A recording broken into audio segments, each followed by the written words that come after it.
বন্ধুগণ, এর আগের পূর্বে আমরা দেখেছি যে কিভাবে রেডিও বাটন থেকে আমরা ভ্যালু ধরবো। অর্থাৎ ইউজার একটা ইম্পোর্ট দিল রেডিও বাটন থেকে, আপনি সেই ভ্যালুটাকে কিভাবে ধরবেন এবং ধরে আপনি কাজ করবেন। তো আমরা এটা পিএইচপি দিয়েও দেখেছি এবং জাভা স্ক্রিপ্ট দিয়েও দেখেছি। তো আজকে আমরা দেখবো যে চেক বক্স থেকে আপনি কিভাবে ভ্যালুগুলো তুলবেন পিএইচপি দিয়ে। তো তার জন্য আমাদের যে স্ক্রিপ্টগুলো ছিল আমরা এগুলো রিমুভ করে দিই, আমাদের এগুলো লাগছে না। হ্যাঁ, তো আমাদের এটাও দরকার নেই, আমরা এটা উঠিয়ে দিলাম। তারপরে দেখা গেল যে আমরা চাচ্ছি, তো এখানে আমরা চাচ্ছি যে কোডিং, হ্যাঁ, প্রোগ্রামিং, যেমন এখানে চাচ্ছি যে আমরা শো করবে পিএইচপি, তারপরে এখানে শো করবে জাভা জাভা তারপরে সাপোজ এখানে আছে আপনার সিশু। ওকে, এ কটা দেখলে বাকিগুলো পেরে যাবেন। হ্যাঁ, তো আমরা এখানে দিলাম পিএইচপি দিলাম, তারপরে ভ্যালু দিলাম জাভা। ওকে, তারপরে এখানে দিলাম যে সিশু, সি দিয়ে নিলাম, এতটুকুই থাক।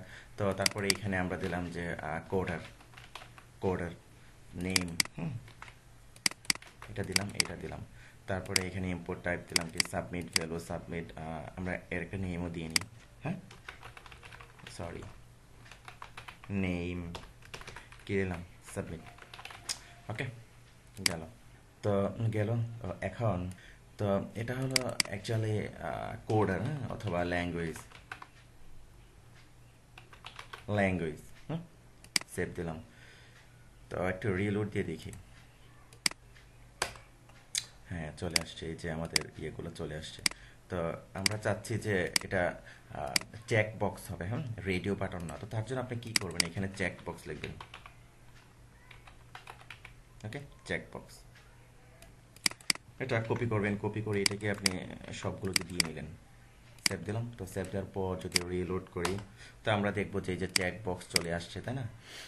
তো চেক বক্স থেকে আপনি কিভাবে ভ্যালুগুলো ধরবেন, তো তার জন্য আমরা রেডিও বাটন থেকে যেভাবে ভ্যালুগুলো ধরেছিলাম আমরা ঠিক ওইভাবেই এই ভ্যালুগুলো ধরবো। তো তার জন্য আমরা একটা পিএইচপি ব্লক নিয়ে নিই। পিএইচপি ব্লক নিয়ে নিলাম। তো প্রথমে আমরা একটা ভ্যালিডেশন করে নেব যে ইফ, অর্থাৎ চেক করে নেব, অ্যাকচুয়ালি এটা ভ্যালিডেশন বলা যাবে না। ইফ ইজ সেট কি ইজ সেট, আমরা এর আগে এই যে এগুলো কিন্তু ধরে করেছিলাম, নেম ধরে করেছিলাম। তো সাপোজ আমি এখানে সাবমিট ধরে এখন করব, সাবমিটের মধ্যে একটা নেম দিয়ে নিলাম। Is set, if is set, suppose ধরুন আমি এখানে লিখতে পারি যে $_ পোস্ট। এখানে দিলাম যে সাবমিট, যদি এখানে নেমটা সাবমিট পাই, হ্যাঁ, অর্থাৎ নেমে সাবমিট দেওয়া থাকে তাহলে সে পরবর্তী প্রসিডিউরে যাবে। তো এখানে আমি একটা ভেরিয়েবল দিলাম যে সাপোজ কোডার ইকুয়াল টু, তারপরে এই যে পোস্ট অফ সাবমিট দিয়েছিলাম না, এটাকে আমরা কপি করি, এখানে পোস্ট অফ সাবমিট দিলাম, কিন্তু এখানে হবে কি নেম হবে কোডিং নট সাবমিট। সেভ দিলাম। তো দেওয়ার পর এখন জাস্ট আমরা কি করব, এখানে আমরা এটাকে রেখেছি, তাই না? আমরা ইকো করে দেবো এখানে যে ভ্যালুটা, যে যে ভ্যালুটা সে সিলেক্ট করেছে। সেভ দিলাম। সেভ দেওয়ার পর যখন আমরা রিলোড করব, তো এখন রিলোড করার পর আমরা সাপোজ পিএইচপি সিলেক্ট করলাম, সাবমিট দিলাম পিএইচপি, তাই না? তো সাপোজ আমি আচ্ছা এটাকে আবার রিফ্রেশ করছি, আমি দুটাকে আমি সিলেক্ট করতে চাচ্ছি যে আমি দুটা জানি, পিএইচপি জানি, জাভা জানি। সাবমিট দিলাম, সে কিন্তু শেষেরটা ধরছে, তাই না? এই যে দেখুন আমি জাভা এবং সি শার্প দিলাম, সাবমিট দিলাম, সে কিন্তু সি অর্থাৎ সি শার্প হবে অ্যাকচুয়ালি ভ্যালুটা, সি শার্প সে রিটার্ন করছে, ওই ভ্যালুটা রিটার্ন করছে। অর্থাৎ আমরা এখানে যে ভ্যালুটা দিয়েছি, হ্যাঁ, এই ভ্যালুটা, তো সাপোজ আমরা এখানে এইরকমভাবে দিয়ে দিই, তাহলে আরও সুন্দর হয়ে যাবে বিষয়টা। কারণ যেহেতু সে ভ্যালুটা রিটার্ন করছে, হ্যাঁ, আমরা ভ্যালুটা প্রিন্ট করছি এখানে। তো এখন আমরা জাস্ট রিলোড দিলাম। তো দেখুন জাভা দিলাম, এই যে জাভা সে সিলেক্ট করলো, শো করলো। তো আমি চাচ্ছি যে আমি দুটা আমি পারি, হ্যাঁ, যেমন ধরুন আমি জাভা সি শার্প এই দুটো দিলাম, সাবমিট দিলাম, দেখা গেল যে শুধু শেষেরটা ধরছে, তাই না? তো এখন আমরা দেখবো যে কিভাবে আপনি মাল্টিপল ভ্যালু আপনি সিলেক্ট করতে পারেন। হ্যাঁ, তার জন্য আপনাকে ইউরি নিয়ে কাজ করতে হবে। তো তখন আপনি কি করবেন, তখন বিষয়টা খুব সহজ, বেশি কঠিন না। জাস্ট আপনি যে কাজটি করবেন, এখানে এই যে নেম দিয়েছেন, তাই না, নেম এটাকে এর আকারে দিয়ে নেবেন। আমরা এই যে যেভাবে দিই আমরা এভাবে দিয়ে নিই, আমরা থার্ড বীজগণিতে থার্ড ব্রেকেট আমরা এভাবে দিয়ে নিলাম। ওকে, তো সেভ দিলাম। তো সেভ দেওয়ার পর এখন এই আকারে যেহেতু নিয়েছেন, আপনাকে কিন্তু এভাবে প্রিন্ট করতে পারবেন না।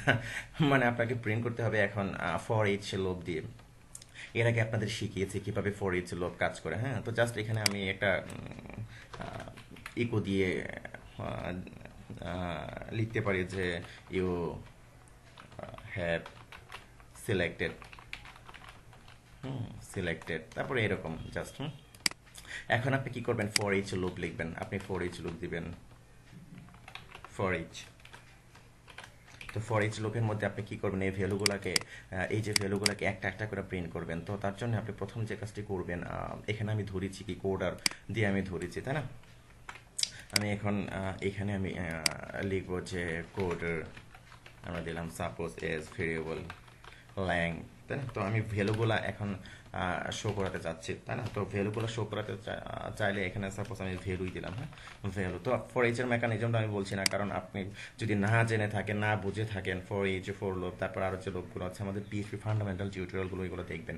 তো বারবার একই জিনিস আসবে, যার কারণে বারবার একই জিনিস বলা যাবে না, ওইগুলো দেখলে আপনার হয়ে যাবে। তো এখন জাস্ট কি করবো, আমি এই যে ভ্যালুটাকে প্রিন্ট করব, সে একটা একটা করে একেবারে শেষ পর্যন্ত যাবে, শেষ পর্যন্ত গিয়ে সে খুঁজবে কোনটা সিলেক্ট করেছেন এবং একটা একটা করে কি ওইগুলোকে সে প্রিন্ট করবে। তো এখন আপনি এখানে কি করবেন, এটাকে ইকো করে দিবেন ভ্যালু, আমরা এটাকে ইকো করে দিলাম। তো এটাকে সেপারেট করব, আমরা একটা কমা দিয়ে সেপারেট করব, বিষয়টা আমি এখনই দেখাচ্ছি। তো সেভ দিলাম। তো সেভ দেওয়ার পর আমি যখন এটাকে রিফ্রেশ করব, তো রিফ্রেশ করে আমি জাস্ট কি করলাম, একটা সিলেক্ট করলাম, you have selected PHP, okay. তো আমি দুটা যদি সিলেক্ট করি, submitted, you have selected PHP and Java. আমি যদি তিনটা সিলেক্ট করি, সাপোজ আমি রিফ্রেশ দিয়ে নিলাম, 1 2 3টে আমি সিলেক্ট করলাম, সাবমিট দিলাম, you have selected PHP Java and কি সি শার্প, ওকে। তো আশা করি বিষয়টা বুঝতে পেরেছেন। যেমন আমি এখানে কি করেছি, যে এখানে আমি চাচ্ছি যে প্রত্যেকটা ভ্যালুর পরে সিলেক্ট হওয়ার পরে প্রিন্ট করার পরে একটা একটা করে কমা দিবে। তো তার জন্য আমি কি করেছিলাম, এই যে সাপোজ আমি দুটো দিলাম, এই যে দেখুন একটা একটা করে কিন্তু কমা দিয়ে সে কি সেপারেট করেছে। তো আশা করি বিষয়টা বুঝতে পেরেছেন। তো মাল্টিপল ভ্যালু ধরার জন্য আপনাকে অবশ্যই এর আশ্রয় নিতে হবে। তো এরে নিয়ে কাজ করার জন্য এরেকে আপনি প্রিন্ট করবেন কিভাবে আমি আপনাদেরকে দেখিয়েছি, এর টিউটোরিয়ালে দেখিয়েছি যে কিভাবে এরেকে আপনি প্রিন্ট করবেন, অ্যাসোসিয়েটিভ এরেকে, মাল্টি ডাইমেনশনাল এরেকে। তো এরেকে প্রিন্ট করার জন্য আমরা করব কি, আমরা ফর ইচ লুপ নিয়ে করতে পারি। আবার ইন্ডেক্স এরেকে প্রিন্ট করার জন্য দেখা গেল যে আমরা ফর লুপের মাধ্যমে করতে পারি। তো ফর ইচ লুপটা অনেক ফ্লেক্সিবল, যার কারণে আমি ফর ইচ লুপ দিয়ে করেছি। তো আশা করি বুঝতে পেরেছেন যে মাল্টিপল ভ্যালুগুলো আপনি কিভাবে ধরবেন, ধরে আপনি কিভাবে কাজ করবেন। তো আমরা তো এখন জাস্ট এখানে কি করছি, এখানে প্রিন্ট করে আপনাদেরকে দেখাচ্ছি, তাই না? এই যে এখানে প্রিন্ট করে আপনাদেরকে দেখাচ্ছি। তো ফিউচারে যখন আমরা প্রজেক্ট করব, তখন আমরা কি করব, আমরা ডাটাবেস নিয়ে কাজ করব। তখন দেখা গেল যে ভ্যালুগুলো ডাটাবেসে যাবে, ডাটাবেস থেকে আমরা আবার ফ্যাচ করে নিয়ে আসবো, তারপর আবার এগুলো কে আমরা শো করাবো, বা আমাদের মেকানিজম আমরা কি তৈরি করব। তো আশা করি বুঝতে পেরেছেন যে কিভাবে আপনি চেক বক্স থেকে আপনি মাল্টিপল ভ্যালু আপনি ধরবেন। তো ভিডিওটা পজ দিয়ে দিয়ে দেখবেন, দেখে দেখে এগুলো টাইপ করবেন, আগে পিছে সামনে পিছে আপনি টেনে টেনে এগুলো দেখবেন, দেখে দেখে বারবার টাইপ করবেন, দেখবেন আপনার মুখস্থ হয়ে যাবে। তো এগুলো খুব ভালোভাবে মনে রাখতে হবে, এগুলো ফান্ডামেন্টাল বিষয়। তো ওকে ফাইন, পরবর্তী পর্বে আমরা দেখবো যে জাভা স্ক্রিপ্ট দিয়ে কিভাবে আপনি এই ভ্যালুগুলো ধরে কাজ করবেন, মাল্টিপল ভ্যালু। তো ওকে ফাইন, ধন্যবাদ।